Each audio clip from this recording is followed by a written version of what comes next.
Russia has been accused of using thermobaric vacuum bombs during its invasion of Ukraine, according to Ukrainian officials.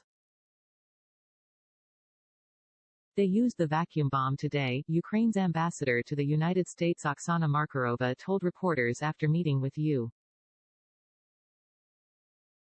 lawmakers Monday. The devastation that Russia is trying to inflict on Ukraine is large. Thermobaric explosives, also called fuel-air explosives, FI, use oxygen around them to generate a high-temperature blast.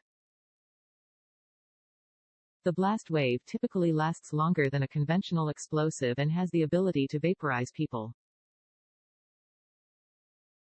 The blast-kill mechanism against living targets is unique, and unpleasant. Reads a 1993 U.S. Defense Intelligence Agency study. What kills is the pressure wave, and more importantly, the subsequent rarefaction, vacuum, which ruptures the lungs. If the fuel deflagrates but does not detonate, victims will be severely burned and will probably also inhale the burning fuel. Since the most common FI fuels, ethylene oxide and propylene oxide,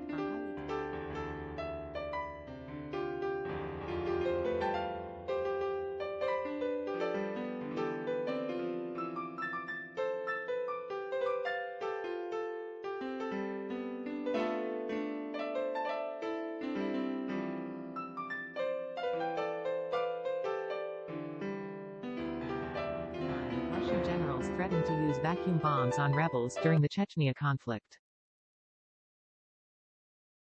While in 2007, Russian officials announced the country had tested the world's most powerful vacuum bomb.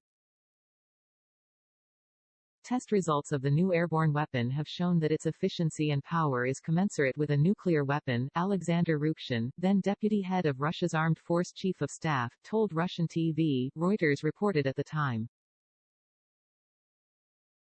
You will now see it in action. The bomb, which has no match in the world, is being tested at a military site, the report said.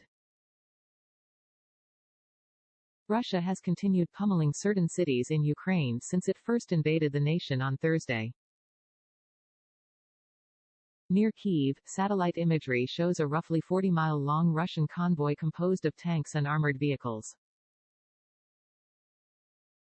Russian state media warned Tuesday of imminent attacks that will allegedly target the Security Service of Ukraine (SBU) and 72nd Main Center for Psychological Special Operations (PSAO). Next previous in Ukraine's second-largest city, Kharkiv, shelling has intensified, including with an attack on the city's main square. Next previous Ukrainian President Volodymyr Zelensky called the attack on Kharkiv frank, undisguised terror, saying a Russian missile was to blame and that the incident amounted to a war crime. Zelensky has called for an international tribunal to investigate Russia's actions and for Russia to be penalized through measures such as losing its permanent membership on the United Nations Security Council and closing airspace, ports and canals to Russian vehicles. The Ukrainian president signed an application Monday for Ukraine to join the European Union. The EU has accepted Ukraine's application and has commenced a special admission procedure to integrate the country, Eastern European media has reported. We are fighting also to be equal members of Europe. I believe that today we are showing everybody that is what we are. We have proven that, as a minimum, we are the same as you. The Associated Press and Fox News' Peter Aitken contributed to this report.